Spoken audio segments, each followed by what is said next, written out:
After hours of researching about the Pixel Fold battery and countless reviews on how the battery works for other people, I finally know why DKHD gets a less battery life compared to other reviewers.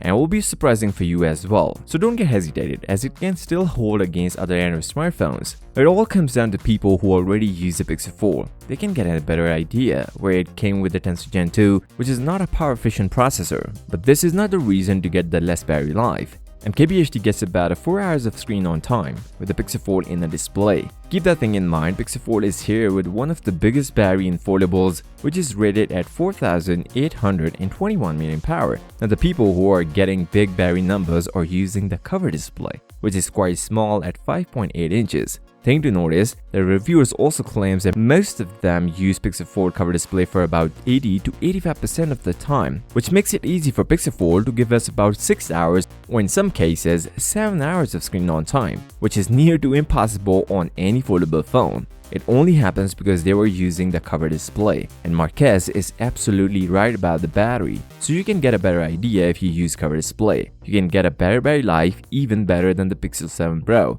But if you often use inner display, then you should look somewhere else, as the battery on inner display is just not good. Just for reference, if you use YouTube for straight on 3 hours on cover display and inner display, the difference is big, where Pixel 4 left with 85% with the cover display, and on inner display it is around 69%, about 16% less than cover display. This matters to some and to some don't, but Google Pixel 4 comes with 30W of fast charger, and the charging speed is just fine, where it goes from 0 to 41% in just 30 minutes, quite average and similar to other Samsung foldables. Google uses a new hinge design on Pixel 4, and there is one downside of this new hinge, which is high friction. You cannot flat unfold the device. It will go about 170 to 179 degrees, not completely flat. You can force the phone to go flat. The best part of getting a new hinge design is the flat folded design, which makes the Pixel Fold one of the slimmest foldable phone. And due to a flat folded design, we can see some sort of dust resistance. And also, Google is the second mobile manufacturer to give us IPX8 rating for water resistance in Pixel Fold after Samsung. The software of Pixel Fold is really good. Being the Pixel, the animations are really good, and overall new feel and look,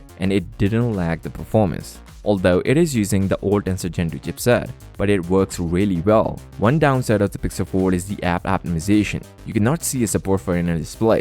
Most of the apps, including Instagram and even YouTube Studio, didn't work properly on the Pixel Fold inner display. This will take some time to get a support for inner display, as it came with a different display orientation than the Samsung foldables. Although you can double tap the right or left side to move the portrait app on one side, and can use taskbar at the bottom to open another app. This is the first generation of Google foldables, and it has some shortcomings. Even the durability issues are still there, and people are facing some issues with the inner display, which I will share you after confirmation. With that, if you are into foldables, you should look at the new durability measures on the Fold 5, which you can check in this video, and don't forget to subscribe. I will see you next time. Till then, peace out.